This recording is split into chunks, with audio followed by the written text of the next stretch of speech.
America में बेरोजगारों की संख्या 4 दशकों के निचले स्तर पर पहुंची। फेड दरें बढ़ने के डर से बाजार फिसले, एशिया की ठंडी शुरुआत। दुनिया भर में करीब 9,000 कर्मचारियों की छटनी करेगा डॉयचे बैंक। अकेले जर्मनी से निकाले जाएंगे 4,000 कर्मचारी। फ्लॉप हुई स्पेक्ट्रम नीलामी। 5 लाख करोड़ की उम्मीद के मुकाबले सरकार को मिले सिर्फ 65,000 करोड़। वोडाफोन ने सबसे ज्यादा 20,000 करोड़ रुपए की बोझ लगाई। अब गांव-गांव में खुलेंगे बैंक। आरबीआई ने पेमेंट बैंक के नियम किए आसान, पूंजी से जुड़ी शर्तों में भी दी ढील। जो जो सिग्नल्स हैं इकोनॉमी के लिए सब पॉजिटिव सिग्नल्स हैं। मॉनसून सबसे बड़ी पॉजिटिविटी हुई है। हिंदुस्तान के बारे में इतना पॉजिटिवनेस एक बार नरसिम्हा राव का टाइम हुआ तो उससे भी ज्यादा हर आदमी देखता है कि हिंदुस्तान आगे बढ़ रहा है। इंडिया ग्रोथ स्टोरी पर भरोसा बढ़ा। इंडिया इकोनॉमिक समिट में बोले इंडस्ट्री के दिग्गज, इकोनॉमी के आने वाले हैं अच्छे दिन। और बीसीसीआई को सुप्रीम कोर्ट ने लगाई फटकार। लोढ़ा कमेटी की सिफारिशों पर जल्द शपथ पत्र देने का दिया आदेश, आज अंतिम फैसला संभव।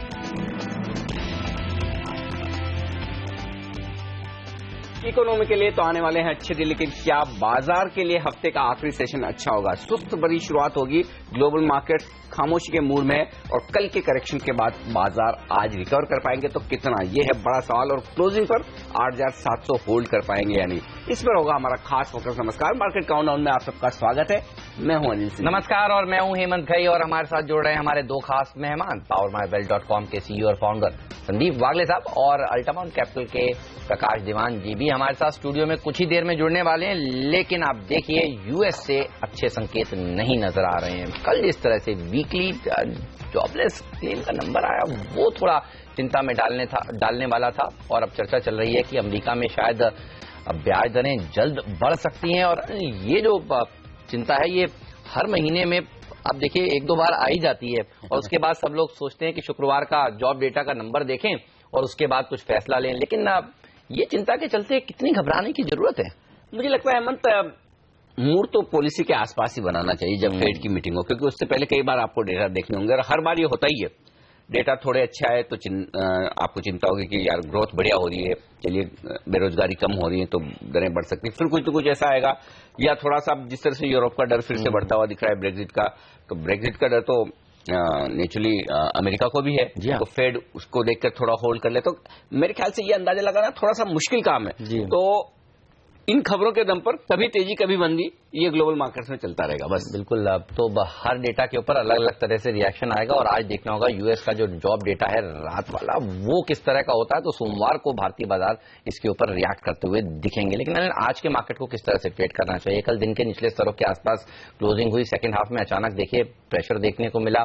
बैंकिंग स्टॉक्स ने दरअसल दबाव बनाया, और हम कल कह भी रहे थे बैंक निफ्टी अंडर परफॉर्म कर रहा है, ध्यान रखिए इस पर। तो आज कैसे अप्रोच करें? और एक बात और, आप देखिए आज बाजार खुला है, 2 दिन सैटरडे संडे छुट्टी, मंडे खुलेगा, ट्यूसडे वेडनेसडे छुट्टी। तो छुट्टियों के बीच में बाजार किस तरह से फिर ट्रेड करेगा? देखिए, ये बात सही है कि सोमवार के बाजार में आपको एक्शन थोड़ा कम होता हुआ दिखे, या फिर वॉल्यूम्स कम होते हुए दिखे, क्योंकि लोग एक्सटेंडेड वीकेंड बना लेंगे 5 दिनों का। लेकिन जहां तक आज का सवाल है हेमंत, आज और कल में कोई खास बदलाव है नहीं। फर्क सिर्फ इतना है कि कल हम ये कह रहे थे कि बायस आपको दोनों तरफ ट्रेडिंग का मिलेगा, दोनों तरफ मौके मिलेंगे, और हो सकता है आज भी वैसा ही हो, दोनों तरफ आपको ट्रेडिंग के मौके मिले।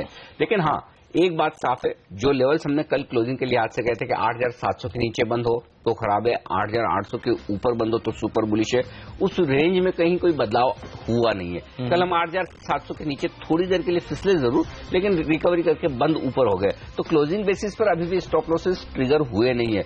तो मैंने आज सोचा ये कि शुरुआती कारोबार में देखें एशिया भारतीय बाजारों के खुलने के वक्त किस तरह का कारोबार करता है। जैसा अभी माहौल है मामूली सी कमजोरी का, वैसा है तो बहुत घबराने की जरूरत नहीं, क्योंकि डेटा थोड़े पॉजिटिव साइड पर है जो हम आगे डिस्कस करेंगे, और उसको ध्यान में रखें। अगर एशियाई बाजार 1/4 आधा आधा% भी कमजोर है, तो मुझे लगता है भारतीय बाजार होल्ड कर पाएंगे। ऐसे में कल के लोज के थोड़ा सा नीचे छोटा स्टॉप लॉस ही दे रहा हूं ताकि क्या नुकसान ज्यादा ना हो, क्योंकि कल के लो तोड़ेंगे तो फिर काफी लोग बिकवाली करने आएंगे, और वो है 8,675 के आसपास का स्टॉप लॉस, क्योंकि अगर कल के लोस टूटे तो फिर 50-75 पॉइंट की मंदी और निफ्टी में हो सकती है। तो स्ट्रिक्ट स्टॉप लॉस आप 8,675 पर रखें, ऊपर की तरफ 8,775 का टारगेट। दूसरा तरीका ये हो सकता है आप 8,775 के आसपास शॉर्ट करें, 25 पॉइंट की रिस्क रखें 8,800 के स्टॉप लॉस के साथ, और फिर यहां पर नीचे में 8,700 के आसपास के टारगेट के लिए आप एक शॉर्ट पोजीशन बना सकते हैं। लेकिन आपको शॉर्ट बनानी हो तो ऊपर के लेवल पर बनाएं, और लॉन्ग बनानी हो तो 8,700 के आसपास बनाकर स्ट्रिक्ट स्टॉप लॉस रखें, ये जरूरी है। बैंक निफ्टी में बहुत सीधा सीधा रुझान दिख नहीं रहा है। वैसे आप देखेंगे तो बैंक निफ्टी थोड़ा कमजोरी की तरफ ज्यादा दिखेगा, लेकिन कल के बैंक निफ्टी के डेटा बेहतर है, मजबूत है, इसलिए मैं सोच रहा हूं 19,300 19,600 ये बैंक निफ्टी की ट्रेडिंग रेंज है 300 पॉइंट की, इसके बाहर किसी तरफ निकले तो बैंक निफ्टी आपको डायरेक्शनल कॉल देगा। और अगर ऐसे में लेना ही है तो मैं प्रीफर शॉर्ट करने के बजाय खरीदने की करूंगा, जो मैं आगे डेटा में बताऊंगा। 19,300 बेहद स्ट्रिक्ट और छोटा स्टॉप लॉस होना चाहिए, 19,550 19,600 के लक्ष्य के लिए। ऑयल एंड गैस ये सेक्टर बेहद मजबूत दिख रहा है, कल भी था, आज भी रहेगा। कमजोरी होनी है तो प्राइवेट बैंक से लीडरशिप आएगी, कुछ हद तक आईटी शेयर कमजोर हो सकते हैं। तो ओवरऑल रेंज बाउंड ट्रेड, दोनों तरफ ट्रेडिंग के मौके, क्लोजिंग बेसिस पर 8,700 के नीचे खराब, 8,800 के आसपास या ऊपर बेहतर। बिल्कुल, चलिए तो अगला हफ्ता जो है वो इम्पोर्टेंट होगा। टीसीएस, इन्फोसिस, इंडसइंड बैंक के नतीजे आएंगे, और नतीजों से पहले थोड़ा सा बाजार घबराता हुआ दिख रहा है, ये आप कह सकते हैं। अर्निंग सीजन से पहले थोड़ा कॉशियसनेस नजर आ रही है ना। इससे पहले मैं वागले साहब के पास जाऊं और उनसे निफ्टी के टारगेट्स लूं, एक और सवाल है मेरे जहन में, और वो ये है कि ब्राजील और रशिया, इनके मार्केट देखिए 52 हफ्ते के उच्चतम स्तर छू रहे हैं। इमर्जिंग मार्केट में अगर किसी को प्ले करना है भारत को, तो वो कहीं फंड मैनेजर्स डर तो नहीं रहे, कच्चा तेल भाग रहा है तो भारत शायद अंडर परफॉर्म करेगा? ये संभावना एक बनती है, और ये सही सवाल भी है, क्योंकि देखिए अल्टीमेटली रशिया पूरी तरह से कच्चे तेल पर आधारित अर्थव्यवस्था है, ब्राजील पूरी तरह से कमोडिटीज पर है। लेकिन इन दो मार्केट में हमारे मार्केट में एक फर्क है, ये फर्क वही है जो एक निफ्टी और मिड कैप स्टॉक में होता है। ठीक बात है। निफ्टी के स्टॉक्स आप हमेशा फंडामेंटली मजबूत मानते हैं, सेफ मानते हैं, रिटर्न कम देंगे लेकिन अच्छा देंगे। ये एचडीएफसी और ग्रुप फाइनेंस का जो फर्क होता है वही फर्क है। तो ये मार्केट ऐसे हाई बीटा मार्केट है, जब चलेंगे बड़ा रिटर्न देंगे, गिरेंगे तो कम देंगे। तो ये फंड मैनेजर भी सब समझते हैं, फॉरेन एफआईज भी, उन्हें क्वालिटी मार्केट में पैसा लगाना है तो हिंदुस्तान में। मैं एक बात जानता हूं, उनकी जितनी तेजी हमारे यहाँ नहीं होगी, लेकिन वो मार्केट बढ़ेंगे उसकी वजह से हमारे यहाँ से बड़ा पैसा निकल जाएगा, ये नहीं लगता। हाँ, एडिशनल पैसा वहां जा सकता है एफआईज का, ठीक बात है, हमारे कम मिले, लेकिन हमारे यहाँ से निकल के वहां लगेगा, इसकी संभावना कम है। बिल्कुल सही। तो थोड़ा डर जरूर बना हुआ है, देखिए इसलिए ये सवाल इस समय आज उठाया गया है कि ब्राजील और रशिया के 52 हफ्तों के उच्चतम स्तर छू रहे हैं मार्केट्स, और हमारे मार्केट्स थोड़ा अटक के चल रहे हैं, और मिड कैप इंडेक्स में तेजी देखने को मिल रही थी, वो तेजी कल गुम हुई है, तो थोड़ा ट्रेडर्स का कॉन्फिडेंस जरूर घटा है। लेकिन वागले साहब का कॉन्फिडेंस क्या बरकरार है? सर गुड मॉर्निंग, बताइए हफ्ते का आखिरी ट्रेडिंग सेशन कैसे अप्रोच करेंगे निफ्टी को आज आप? Good morning Hemant, good morning Anil ji. I think थोड़ा सा कॉन्फिडेंस एज अ बुल मेरा कम हुआ है थोड़ा। कल जो सेलिंग आया है फर्स्ट टाइम लास्ट 3 या 4 दिन में नीचे से बाइंग आता था जो नहीं आया, और आप अगर पिछले 7 दिन का डेटा देखें तो 8,780 और 8,800 के बीच में सेलिंग आ रही है। तो ये क्लियर है कि 8,800 ये इतना इजीली क्रॉस नहीं होगा, लेकिन नीचे कितना जाएगा ये इंपॉर्टेंट है। तो मुझे नहीं लगता है 60 से 80 पॉइंट से ज्यादा जाएगा, तो मैंने 8,650 का निफ्टी फ्यूचर्स में टारगेट दिया है। मेरा स्टॉप लॉस होगा 8,780, और मैं एक स्ट्रेटेजी देना चाहता हूं। अनिल जी ने सही कहा, कल का लो जब ब्रेक होगा तो ही मोमेंटम आएगा। तो अगर आपको एग्रेसिव ट्रेडिंग करना है तो अभी बेचे, 8,780 का स्टॉप लॉस रखे, और 8,700 टूटे तो और बेचे, नीचे में एक 70-80 पॉइंट मिल जाएंगे। बैंक निफ्टी में 19,650 ऑन द अपसाइड, यह स्ट्रांग रेजिस्टेंस है। ऑन द डाउन साइड 19,150 मुझे लगता है आज शायद नहीं आए, लेकिन मंडे तक आ सकता है।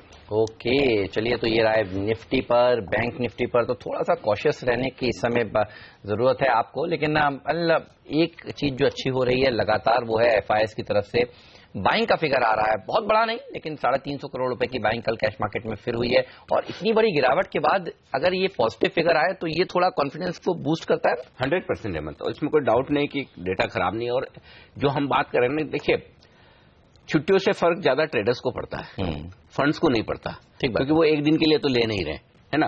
तो आप देखिए 350 करोड़ की कैश में खरीदारी, उसके साथ 2 बढ़िया आंकड़े हैं, और वो है वायदा कारोबार के आंकड़े। छोटे हैं लेकिन है बढ़िया। अब आप कहेंगे कि 32 करोड़ की स्टॉक इंडेक्स फ्यूचर्स की खरीदारी, 75 करोड़ की स्टॉक फ्यूचर्स की खरीदारी बड़ी तो नहीं है, दोनों मिला के ही 100 करोड़ होते हैं। लेकिन देखिए ये कि जब बाजार 125 पॉइंट नीचे बंद हो रहा है सेंसेक्स पर, लेकिन उसके बावजूद एफआईएस की खरीदारी के आंकड़े आ रहे हैं, जो एक अच्छा संकेत है। दूसरा एक अच्छा संकेत एफआईएस के डेटा में हेमंत जो दिख रहा है वो ये कि हाँ, ये जरूर है कि उन्होंने निफ्टी में अपनी थोड़ी सी पोजीशन कम की है, मंदी की पोजीशन बनाई, लेकिन कल के सेशन में नेट एफआईएस ने बैंक निफ्टी में खरीदारी की है। ये एक अच्छा संकेत है, इसलिए मैं आज बैंक निफ्टी पर शॉर्ट कॉल नहीं दे पाया। हालांकि वैसे बैंक्स कमजोर दिख रहे हैं, तो मेरा ये मानना है कि 19,300 टूटेगा तो फिर शायद 19,100 जो वागले साहब कह रहे हैं वो लेवल्स आ जाए, तो ओवरऑल उस लिहाज से डेटा बेहतर है। दूसरी बात, आप देखिए 125 करोड़ की बिकवाली डोमेस्टिक फंड की है, तो इंश्योरेंस कंपनी के डेटा को निकाल कर आप अलग से देखेंगे तो ये डेटा भी अच्छे हैं, म्यूचुअल फंड्स खरीद रहे हैं। तो ओवरऑल मुझे ऐसे डेटा में कोई दिक्कत नहीं दिखती। सिर्फ एक ही चीज है कि 400 करोड़ की ऑप्शंस की जो खरीदारी है एफआईएस की कल की, उस ऑप्शंस की खरीदारी में कुछ हद तक उन्होंने पुट ऑप्शंस खरीदे थोड़ी सी हेजिंग करने के लिए आते हैं, और ये एक ट्रेंड है। जब भी एफआईएस इंडेक्स फ्यूचर्स में खरीदारी करेंगे तो सामने पुट ऑप्शन जरूर लेंगे ताकि उनकी हेजिंग परफेक्ट इंडेक्स में बनी रहे, वो उन्होंने किया है। तो मैं कहूंगा कि अगर आज बाजार को बढ़ना है, ऊपर जाना है, तो ये एक बड़ा रीजन है, जाना चाहिए। इस डेटा को देखा, जिन ट्रेडर्स ने कल ये समझ के शॉर्ट किया है कि एक्सटेंडेड वीकेंड है, छुट्टियां है, माहौल थोड़ा ढीला रहेगा, उनका अपनी जगह लॉजिक सही है। लेकिन जिन लोगों ने ये सोच के शॉर्ट किया है कि बड़े इन्वेस्टर्स एफआईएस बेचे, वो गलत है। बिल्कुल। तो एफआईएस की तरफ से देखिए खरीदारी का फिगर आ रहा है और ये कॉन्फिडेंस को बूस्ट करने वाला है। जब तक ये फिगर खराब ना हो आपको घबराने की बिल्कुल जरूरत नहीं है। तो कौन से स्टॉक्स में ज्यादा कमाई के मौके हैं आज? वागले साहब बताइए, आज के टॉप पिक्स कोई सेल वाला कैंडिडेट भी है या बाय वाले हैं सारे? मेरे 3 सेल है हेमंत और एक बाय है। ओके, तो एक बाय एक सेल बताएंगे? पहले मैं सेल बताऊंगा। अच्छा, ठीक है, बताइए। वोल्टास में मुझे वीकनेस दिखाई दे रहा है। मोमेंटम इंडिकेटर्स अगले 1 या 2 दिन के लिए ये सजेस्ट करते हैं कि थोड़ा सा डाउनसाइड होगा, हल्का सा। तो मैं 396 के स्टॉप लॉस से बेचने की सलाह दूंगा फॉर अ टारगेट ऑफ 378। और आईओसी में मेरा बाय है हेमंत, बहुत अच्छे पैटर्न्स बने हैं, प्राइस और वॉल्यूम ब्रेकआउट है, और कल सारे ऑयल मार्केटिंग स्टॉक्स चले। आई थिंक आईओसी का पैटर्न कल सबसे बेटर है और मैं इसको बाय करने की सलाह दूंगा। 640 के स्टॉप लॉस है for a target of 672। Okay, तो वोल्टास में बिकवाली करिए और आईओसी में करिए खरीदारी। ऑयल मार्केटिंग कंपनियों ने क्या जबरदस्त प्रदर्शन दिखाया है, और देखिए जो लोग मानकर चल रहे थे कि अब जो नतीजे हैं वो अच्छे नहीं आएंगे, वो सब गलत पड़े हैं, क्योंकि रिफाइनिंग मार्जिन्स क्या जबरदस्त बढ़े हैं। इस पर हम विस्तार से चर्चा करेंगे शो में आगे, और आपको समझाएंगे कि ऑयल एंड गैस शेयरों में क्यों आपको इस समय तेजी करनी चाहिए। लेकिन ये बताइए, एफएनओ से किस तरह के संकेत मिल रहे हैं? क्या लग रहा है, डेटा कुछ बता रहा है कि क्या रेंज रहने वाली है आगे दिनों में? बहुत दिनों बाद ऐसा हुआ हेमंत कि एफएनओ में 2 दिनों से लगातार ओपन इंटरेस्ट में पुट कॉल रेशियो में कोई बदलाव नहीं है। ओके, 0.97 का 0.97 पर अटका हुआ है, चिपका हुआ है वहीं पर। और उसकी वजह ये है कि ट्रेडर्स नई पोजीशन बनाने के बजाय जो अपनी पोजीशन, चाहे वो मंदी की हो चाहे तेजी की हो, वो निपटाने में लगे हुए हैं, ऐसा लगता है। तो नई पोजीशंस बहुत ज्यादा बन नहीं रही।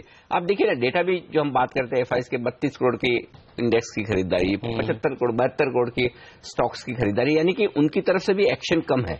तो ये कम एक्शन साफ तौर पर डेटा में दिख रहा है।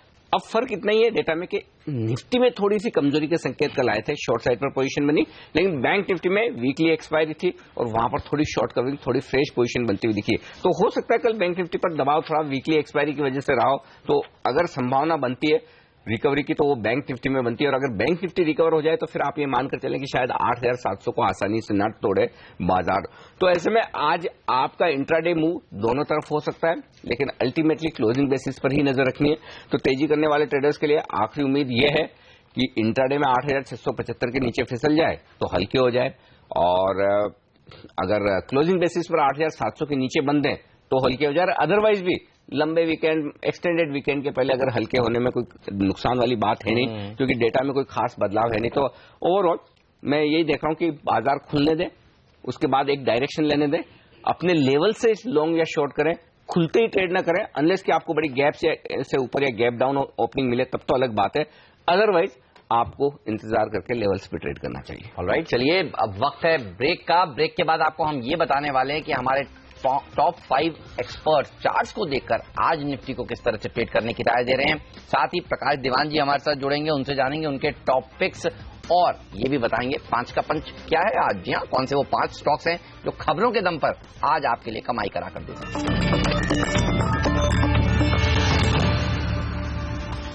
स्वागत है आप सभी का CNBC आवाज पर। आप देख रहे हैं मार्केट काउंटडाउन और वक्त है ये जानने का कि आज 5 टेक्निकल एक्सपर्ट्स की क्या राय है, निफ्टी को आपको किस तरह से ट्रेड करना चाहिए। और राय आपकी स्क्रीन पर। मुदित गोयल की राय देखिए, 8,780 तक जा सकता है निफ्टी, 8670 का स्टॉप लॉस रखना चाहिए। तेजी की राय नहीं इनकी।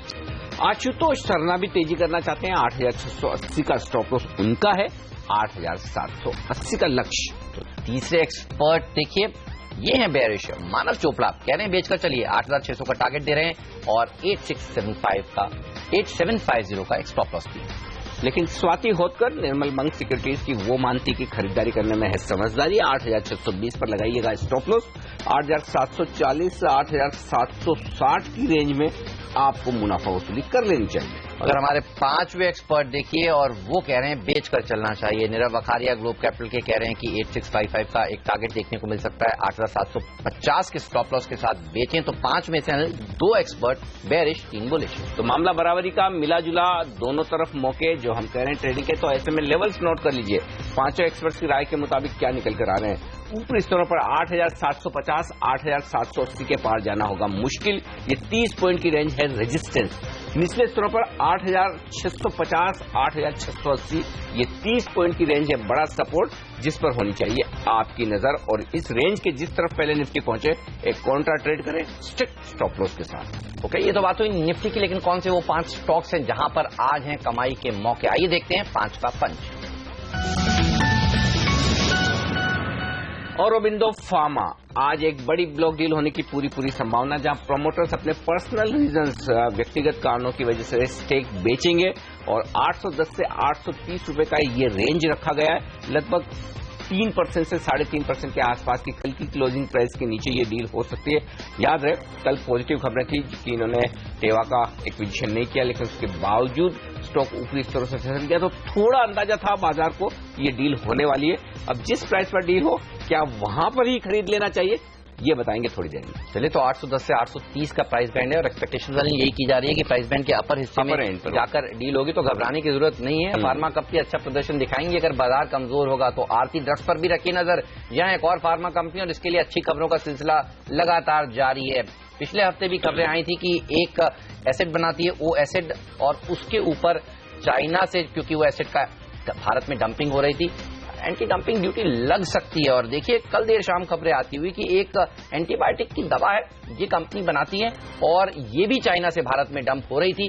तो सरकार जो है इस पर भी एंटी डंपिंग ड्यूटी लगा सकती है। तो इनके 2 ऐसे प्रोडक्ट्स हैं जिसके ऊपर एंटी डंपिंग ड्यूटी आने वाले दिनों में लग सकती है। तो इस शेयर में दिखेगी तेजी आज।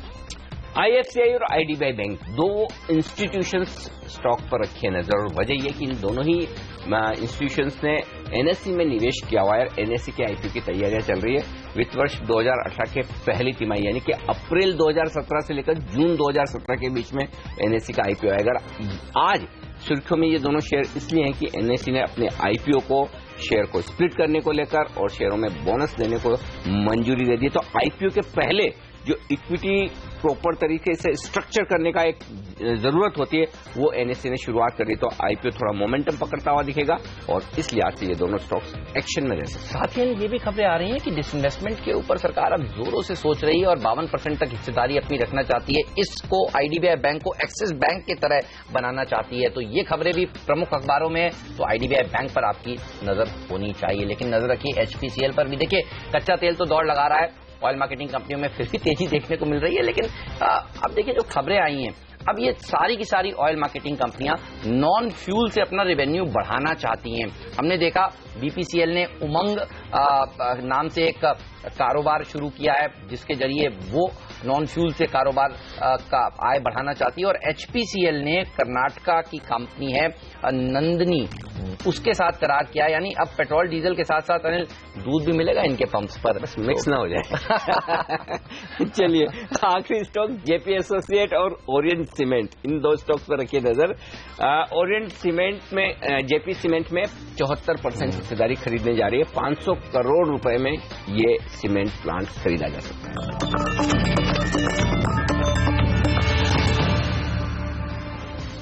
स्वागत है आप सभी का CNBC आवाज पर। आप देख रहे हैं मार्केट काउंटडाउन। और ब्रेक से पहले हमने बात की थी संदीप बागले जी से और उन्होंने कहा था IOC में करिए तेजी, वोल्टास में करिए मंदी। अब हमारे साथ जुड़ चुके हैं प्रकाश दीवान साहब भी, और उनसे पूछते हैं वो किस तरह से आज स्टॉक्स पर बुलिश या बेरिश हैं।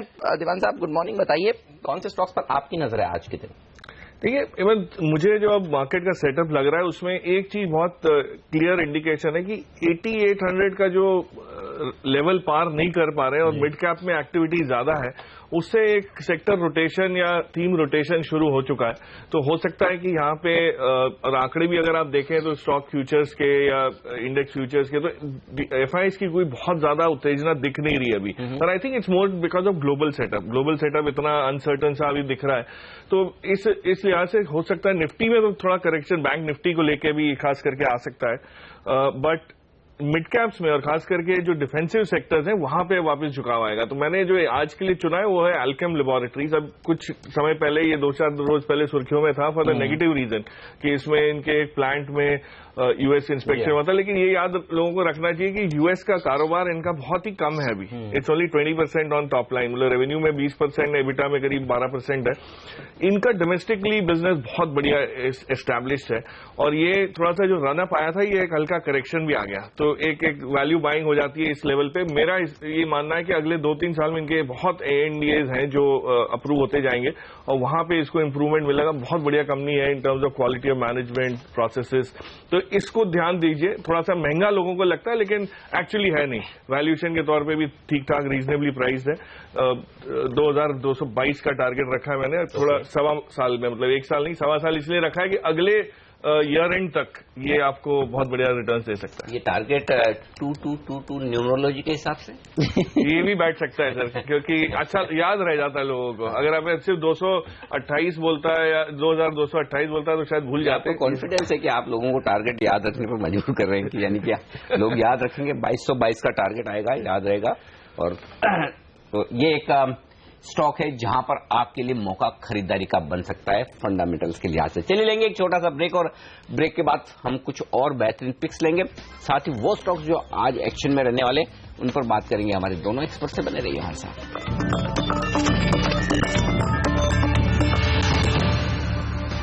हमारे एक्सपर्ट हमारे साथ है संदीप वागले साहब और साथ ही प्रकाश दीवान जी। प्रकाश जी आप तो बड़े बुलिश हैं फार्मा स्टॉक्स पर, अल्केम खरीदने की बात करें, लेकिन एक और मौका मिल रहा है आज खरीदने का, औरोबिंदो फार्मा नीचे खुलेगा, डील होगी 830-810 की रेंज, समझो 830 पर भी हुई और बड़ी डील है, लेना चाहिए जहां डील हो वहीं। मेरे हिसाब से यस, क्योंकि ये जो व्यक्तिगत कारणों की वजह से प्रमोटर्स अपना स्टेक डाइल्यूट कर रहे हैं, ये नहीं दर्शाता कि बिजनेस में कहीं पीकिंग आउट हो गया या वैल्यू इनको ज्यादा लग रही है कि इस टाइप का, इससे ज्यादा अब नहीं होगा। तो ऑल पुट टुगेदर अच्छी कंपनी है, पाइपलाइन अच्छी है, और ये जो एक्विजिशन की बात हुई थी जो इंटास ने ले लिया और इन्होंने नहीं लिया टेवा के एसेट्स, उसके बाद मुझे ये लग रहा है कि कहीं ना कहीं इसमें कोई पॉजिटिव और कोई ऑर्गेनिक ग्रोथ आएगी, और थोड़े समय बाद आएगी, तो इतना प्रेशर बैलेंस शीट पे नहीं रहेगा जो 600 मिलियन का डेट है और उसको बढ़ाने की। तो नेट मुझे लगता है रिस्पॉन्स अच्छा आएगा, कैस्ट्रॉल जैसा हाल हो जाएगा। एक बार डील हो गई उसके बाद वापस स्ट्रेंथ आ जाएगी। कैस्ट्रॉल जैसा हाल बिल्कुल, क्योंकि कैस्ट्रॉल में भी लोगों ने बड़ा अंदाजा लगाया था कि ये हो जाएगा वो हो जाएगा। अच्छा, इसमें भी बहुत टाइम से अंदाजा था लोगों को, काफी समय से हम सुनते आ रहे हैं। ये लंबे समय से चल रहा था मामला कि होना है, लेकिन इन्होंने समझदारी की, प्राइसिंग एकदम परफेक्ट रखी है। तो अच्छा, ये चार्ट पर बड़ा सपोर्ट का है वागले साहब, किस लेवल के आसपास डील को आप छोड़ दीजिए, कौन सा वो लेवल है जहां पर आपको औरोबिंदो फार्मा दिखे तो आप लपक लेंगे, ले ही लेना चाहिए बस? अनिल जी लगभग 830-820 ये रेंज में अगर करेक्शन कंटिन्यू हो जाता है, क्योंकि मेरा निफ्टी में बायस थोड़ा नेगेटिव है, मैं 820 की बात कर रहा हूं, वैसे औरोबिंदो फार्मा इतना नेगेटिव नहीं है। कल ऊपर में बिकवाली हुई है, तो 820 के आसपास अगर आता है विद स्टॉप लॉस ऑफ 790, और मेरा टारगेट 900-910 का ये शॉर्ट टर्म टारगेट होगा। ओके, चलिए तो नजर रखिए, 1 करोड़ शेयर बिकेंगे आज अगर सुबह सुबह ये ब्लॉक डील होती हुई दिखेगी, लेकिन एक्सपेक्टेशन यही कि प्राइस बैंड के अपर भाग पर ये ब्लॉक डील हो, यानी 830 के आसपास। तो इस स्टॉक पर होगी नजर, खुलने के बाद, वो ब्लॉक होने के बाद हम आपको बताएंगे कि अब आपको फिर से क्या अप्रोच लेना चाहिए। बहरहाल हमारे एक्सपर्ट्स इस शेयर पर बुलिश साउंड कर रहे हैं, लेकिन एक रिपोर्ट जो सुबह सुबह आकर्षक मतलब चर्चा का विषय बनी हुई है, वो है CLSA की भारत फोर्ज पर रिपोर्ट। 655 रुपए से टारगेट सीधा बढ़ाकर 1200 कर दिया है, अपग्रेड किया है, बाय कर दिया है इन्होंने। ये बताइए कैसे देखते हैं आप इस रिपोर्ट को, जो CLSA कह रहा है, भारत फोर्ज पर क्या व्यू बन रहा है आपका? देखिए हेमंत, इसमें धीरे धीरे करके पिछले 1 साल से हम जो नॉर्थ अमेरिकन क्लास 8 ट्रक्स की जो बात कर रहे हैं, जिसमें दबाव था, वो इतनी बार हुआ है कि अब घट ही गया है, उसके असर ही घट चुका है। मतलब वो न्यूज इतनी बार आई कि ऐसा तो है नहीं कि वन ऑफ था कि इसलिए हुआ। अब समझ ये आ रही है कि आज वो प्राइस्ड इन है फुली भारत फौज के उसमें, और भारत फौज के बिजनेस में इसका कंट्रीब्यूशन कोई इतना खास नहीं होता था, ये थोड़ा सा विजिबल पैरामीटर था। और अब जो मैंने CLSA की रिपोर्ट विस्तार से तो नहीं पढ़ी, पर मुझे जो समझ ये आ रही है कि राफेल डील के बाद जो एक नया दौर शुरू हो सकता है डिफेंस साइड में, उसमें भारत फौज अच्छा खासा अपना टॉप लाइन ग्रोथ कर सकता है और आगे चल के अच्छा मार्जिन बिजनेस रहता है। समय लगेगा थोड़ा सा, इसमें टाइम और पैसे का इन्वेस्टमेंट लगेगा, बट ये स्टॉक डेफिनेटली री रेट हो सकता है। और आज आप ऑटो एंसिलरीज को जिस टाइप का सुंदरम क्लेटन हो गया, मदरसन सुमी हो गया, इनको अगर इस टाइप के वैल्यूएशन दे रहे हैं जो 30-32 टाइम PE पे चल रहे हैं, तो कहीं ना कहीं भारत फौज की भी बारी आनी है। तो मेरे हिसाब से नीचे के लेवल्स पे ले, क्योंकि आज 950 से लेके कोई बहुत बढ़िया रिस्क रिवॉर्ड नहीं है। अगर घटता है, कोई मार्केट सॉफ्ट होता है, तो डेफिनेटली एक्यूमुलेट किया जा सकता है। ओके, तो अगर कमजोरी हो तो भारत फौज खरीदे, ये राय है प्रकाश की।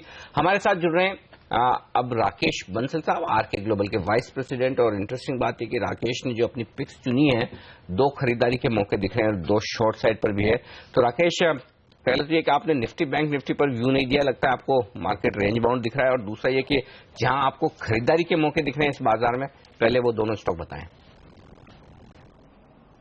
गुड मॉर्निंग अनिल जी। अनिल जी, अगर निफ्टी और बैंक निफ्टी की बात करें तो निफ्टी के लिए 8650 नीचे में एक अच्छा सपोर्ट है। एक करेक्टिव मोड में निफ्टी चल रहा है और करेक्शन में मेरा ऐसा मानना है निफ्टी में ट्रेडिंग को अवॉइड करना चाहिए। बैंक निफ्टी के लिए 19,250 नीचे में अच्छा सपोर्ट है और बैंक निफ्टी करेक्शन में चल रहा है, इसको भी अवॉइड करना चाहिए। As of now stock specific रणनीति अपनानी चाहिए।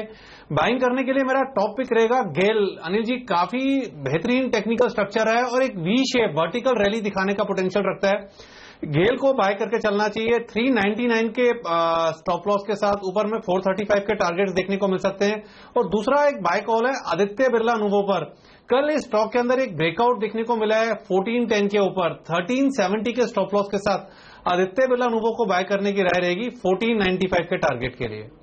ओके, चलिए तो नजर रखिए इन शेयरों पर। और काफी सारे शेयर हैं जहां पर नजर आपकी होनी चाहिए। ओरिएंट सीमेंट जयप्रकाश एसोसिएट्स के बीच में जो डील हुई है, ओरिएंट सीमेंट के लिए पॉजिटिव है या फिर जेपी ग्रुप के लिए, सब पर बात करेंगे। एक ब्रेक ले लें। ओके, उससे पहले नियति से बात कर लेते हैं। नियति हमारे साथ जुड़ चुकी हैं। इसके ऊपर नियति कोई रिपोर्ट्स आई हैं क्या, ये बताइए, और कौन सी रिपोर्ट्स आपने देखी आज सुबह सुबह? भारतीय एयरटेल पर आज CLSA की नजर है, निवेश करने की सलाह दे रहे हैं। भले ही स्पेक्ट्रम नीलामी में सरकार को अच्छा रिस्पांस नहीं मिला होगा, मगर भारतीय एयरटेल पर बुलिश है CLSA। 393 का इनका लक्ष्य है, 22% का अपसाइड पोटेंशियल देख रहे हैं। 173.8 मेगाहर्ट्ज स्पेक्ट्रम इन्होंने ऐड किया है 2300, 1800 और 2100 मेगाहर्ट्ज बैंड में। 14,200 करोड़ का स्पेक्ट्रम का इनका स्पेंड आया है, जो कि नेगेटिव बहुत इम्पैक्ट नहीं डालेगा डेट पर। और इनका मानना है कि ये डेट टू एबिटा का जो लेवल है वो 40 बेसिस पॉइंट के आसपास ही बढ़ेगा। इसको थोड़ा सा एडजस्ट करने के लिए FY 17 और 19 की प्रॉफिट एस्टिमेट्स 4 से 7% के आसपास घटा रहे हैं, लेकिन इनका स्पेक्ट्रम एज अभी भी बहुत ज्यादा आगे है। ये ड्राइव करेगा आगे चल के मार्केट शेयर को। निवेश करके चलिए, 393 का लक्ष्य आपको भारतीय एयरटेल दिखा सकता है। ITC पर मैक्वारी ने कुछ चैनल चेक्स कराए हैं, इनकी सिगरेट वॉल्यूम ग्रोथ में इजाफा देखने को मिल सकता है। 12 महीने का टारगेट प्राइस इनका 304 रुपए का है। टॉप पिक है इनका कंज्यूमर स्पेस में। Cigarette volume growth specially 64 mm की कैटेगरी में बढ़ती हुई नजर आएगी। और इनका मानना है FY 17 में एबिटा ग्रोथ जो है सिगरेट का वो डबल डिजिट्स में आएगा। अगर GST के इम्प्लीमेंटेशंस को भी फैक्टर इन कर लें तो करंट वैल्यूएशन के हिसाब से इनको रिस्क रिवॉर्ड बहुत ज्यादा फेवरेबल लग रहा है। 304 के लक्ष्य के लिए आपको निवेश करना चाहिए, मैक्वारी कह रहा है ITC पर। तो ITC और भारतीय एयरटेल निफ्टी के 2 दिग्गजों पर रिपोर्ट और दोनों पे खरीदारी की राजनीति बताएं। लेकिन निफ्टी के बाहर कौन से स्टॉक्स पर रिपोर्ट है आज? एक रिपोर्ट पे भारत फोर्ज पे तो हेमंत ने बात करी। CLSA जो कि अपग्रेड कर रहा है सेल यानी बिकवाली से सीधे बढ़ाकर उन्होंने बाय यानी निवेश करने की सलाह दे दी है और टारगेट प्राइस डबल कर दिया है, 655 से बढ़ा के 1200 का कर दिया है। 29 to 30% का एक अपसाइड देख रहे हैं। 2 चीजों का संगम होगा FY 19 में, एक सिक्लिकल रिकवरी आएगी और दूसरा जो नए बिजनेसेस पे इन्होंने फोकस किया है वो क्या है, एरोस्पेस और रेलवेज, यहां से इनको ग्रोथ ड्राइवर होगा। ये मीनिंगफुल रैंप अप देख रहे हैं FY18 के दौरान। अर्निंग से कुछ एक कंसर्न्स है जो कि पूरी तरह से प्राइस्ड इन है। स्ट्रॉन्ग ऑपरेशनल टर्न अराउंड देख रहे हैं इस स्टॉक में। 21% डिक्लाइन था FY15 और 17 के दौरान EPS का, मगर अभी कह रहे हैं FY17 to 20 के बीच में EPS 2.5 गुना से ज्यादा बढ़ सकता है। 1200 के लक्ष्य के लिए आपको निवेश करना चाहिए। भारत फोर्ज पर CLS से मानना है, मगर थर्मैक्स को सिटी ने सेल यानी बिकवाली की सलाह दी है। टारगेट प्राइस इनका 709 का है। 22% का एक डाउनसाइड पोटेंशियल ये देख रहे हैं। ये प्रेफर कर रहे हैं स्पेस में Bharat electronics, Voltas, Crompton consumer और हेवल्स को। क्यों? क्योंकि इनका मानना है कि 10 to 16% की इनकी सेल्स में गिरावट आ सकती है, और जिसके कारण ये EPS एस्टिमेट 22 से 25% घटा रहे हैं FY17 और 18 के दौरान। नेगेटिव ऑपरेटिंग लेवरेज हो सकता है। इनकी क्वालिटी ऑफ ऑर्डर्स बहुत ज्यादा पुअर हैं, ये थोड़ा सा एक ड्रैग देखने को मिल सकता है। भले ही ऑर्डर इनफ्लो कमिंग क्वार्टर्स में सुधरता हुआ नजर आएगा, लेकिन जो डिक्लाइन आया है पहली तिमाही में 19% का YOY, वो एक थोड़ा सा चिंता की बात है। बैकलॉग ऑर्डर का एक चिंता की बात है, इसलिए बिकवाली करने की सलाह दे रहे हैं। 709 का लक्ष्य आपको थर्मैक्स दिखा सकता है, सिटी का मानना है। ओके, तो 910 से 709 का लेवल चार्ट पर कैसा लगता है थर्मैक्स? बात करेंगे, एक्सपर्ट से पूछेंगे। छोटा सा ब्रेक लेकर फिर हाजिर होते हैं। कहीं मत जाइए, बने रहिए CNBC आवाज के साथ।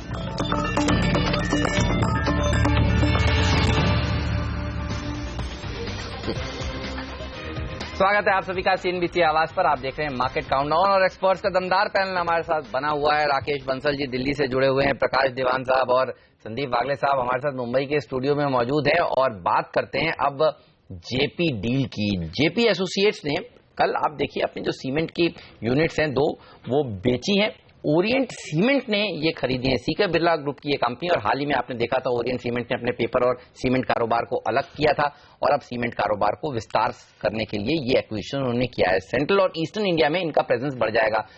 JP एसोसिएट्स में सर तेजी करनी चाहिए या ओरिएंट सीमेंट में, या दोनों में नहीं? आप कैसे देखते हैं इस डील को, ये बताएं।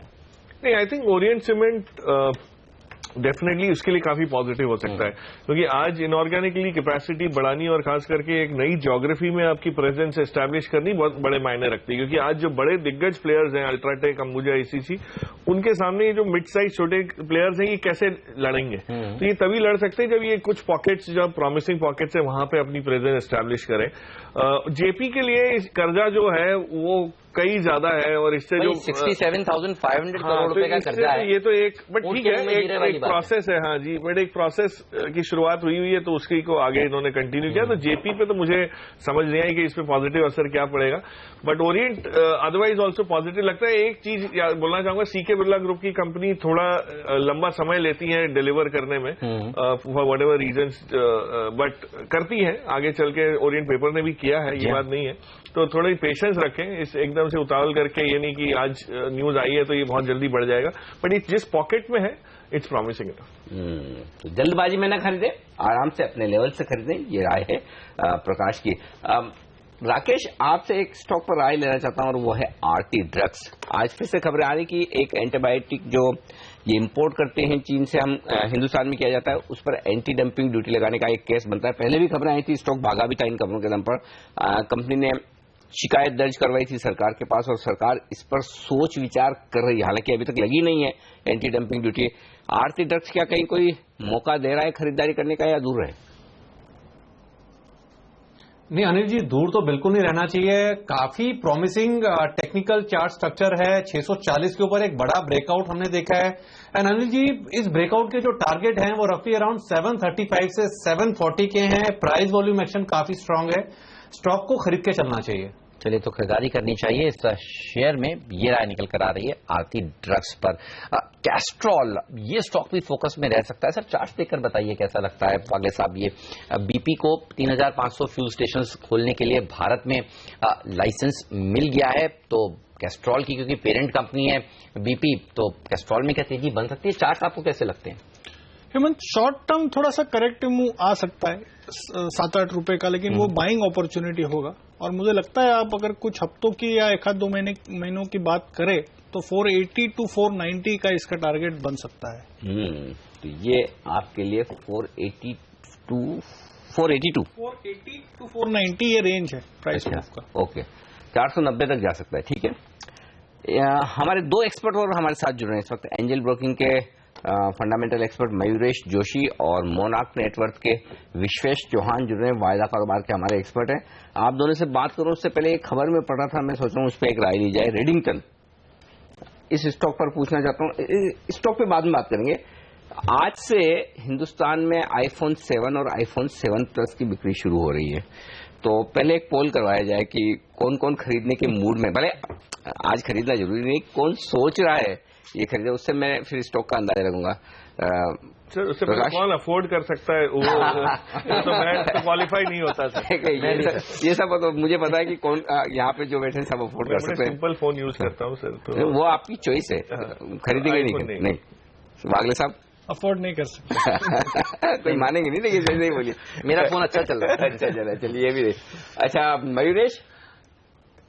सर जी मैं एंड्रॉइड यूज करता हूँ तो एप्पल से दूर रहता हूँ। चलिए राकेश। अनिल जी मैं तो लूंगा, लेकिन इमीडिएटली अभी नहीं लूंगा, मैं एप्पल ही यूज करता हूं। ठीक बात है। विश्वेश।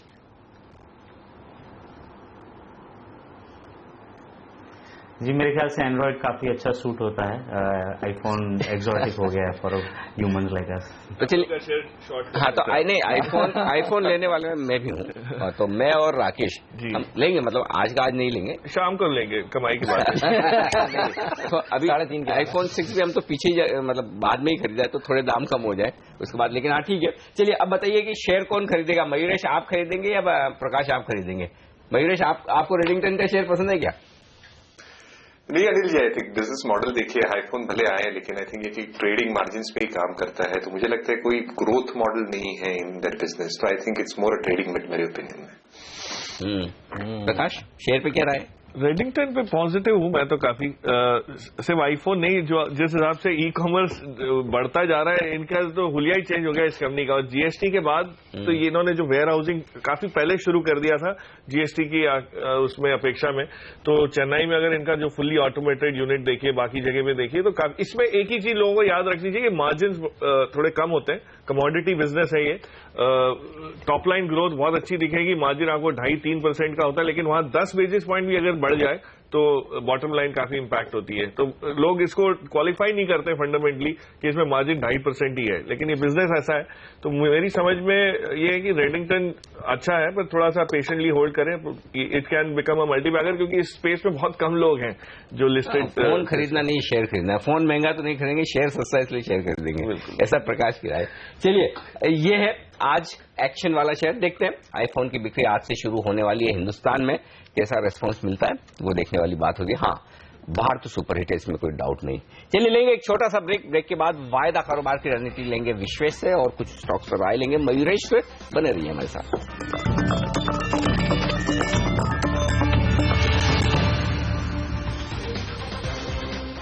हमारे एक्सपर्ट्स का दमदार पैनल हमारे साथ है। देखिए संदीप वागले साहब, प्रकाश दीवान साहब और राकेश बंसल जी तो है ही, अब जुड़ चुके हैं हमारे साथ मयूरेश जोशी और विश्वेश चौहान भी। विशेष पहले तो आप बताइए, निफ्टी और बैंक निफ्टी कोई क्लियर कट डायरेक्शन है, ट्रेड करना चाहिए, इनके बाहरी स्टॉक्स पे फोकस रखें?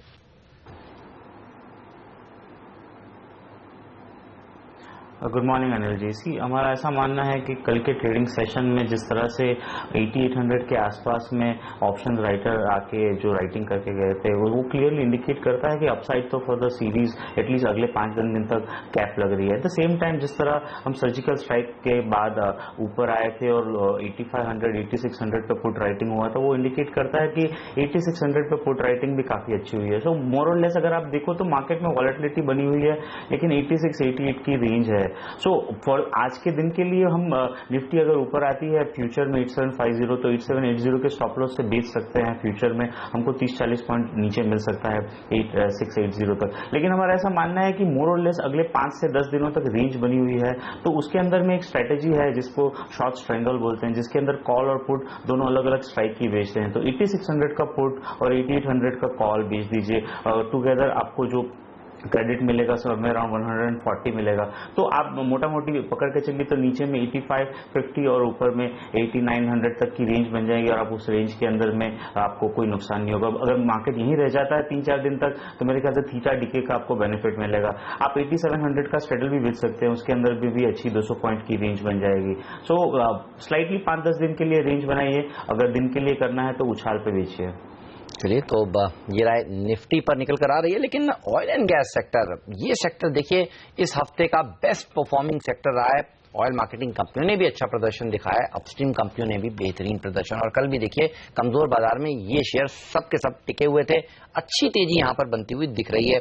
आईओसी संदीप वागले साहब को सबसे अच्छा लगता है, इसके अलावा HP BP, IOC, even MRPL, Chennai Petro को अगर और जोड़ लें तो उनमें आपको कौन सा दूसरा सेकंड बेस्ट लगता है, ये बताइए वागले साहब। चेन्नई पेट्रो तो हमने आई थिंक 260 के आसपास बाय रिकमेंड दिया है 2 या 3 हफ्ते पहले, और मैं उसमें बाय की सलाह दूंगा इवन एट करंट लेवल्स 290-95, तो हल्के से करेक्शन पे ये लिया जा सकता है। और मेरा इसका लंबा टारगेट है 450 का, जो 12 से 15 महीने का है। तो सेकंड बेस्ट मेरा चेन्नई पेट्रो ही होगा।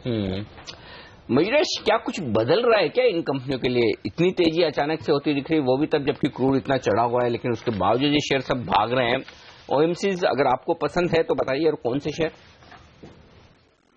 नहीं, लार्जली अनिल जी अगर हम देखें तो जो large part of the delta है जो अर्निंग्स में आ चुका है वो फॉल इन ऑयल प्राइसेस की वजह से, जिनकी अंडर रिकवरीज काफी हद तक निकल गई बैलेंस शीट के ऊपर, वर्किंग कैपिटल कंस्ट्रेंट्स कम हो गए और काफी हद तक डेट कम हो गई।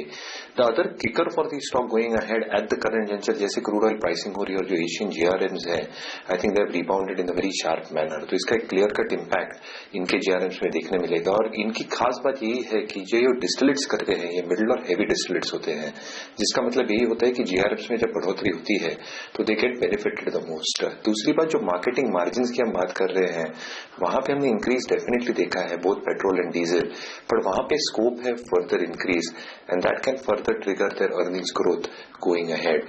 तीसरा, आई थिंक जो ये केपेक्स कर रहे हैं this point of time with expectations of crude staying in a very tight range, मेरे ख्याल से complexity of this capex as the capacities come over the next 3 years काफी सुधार देगी बैलेंस शीट कैन सपोर्ट। तो in that sense I think they are supportive to earnings all these factors for the OMCs.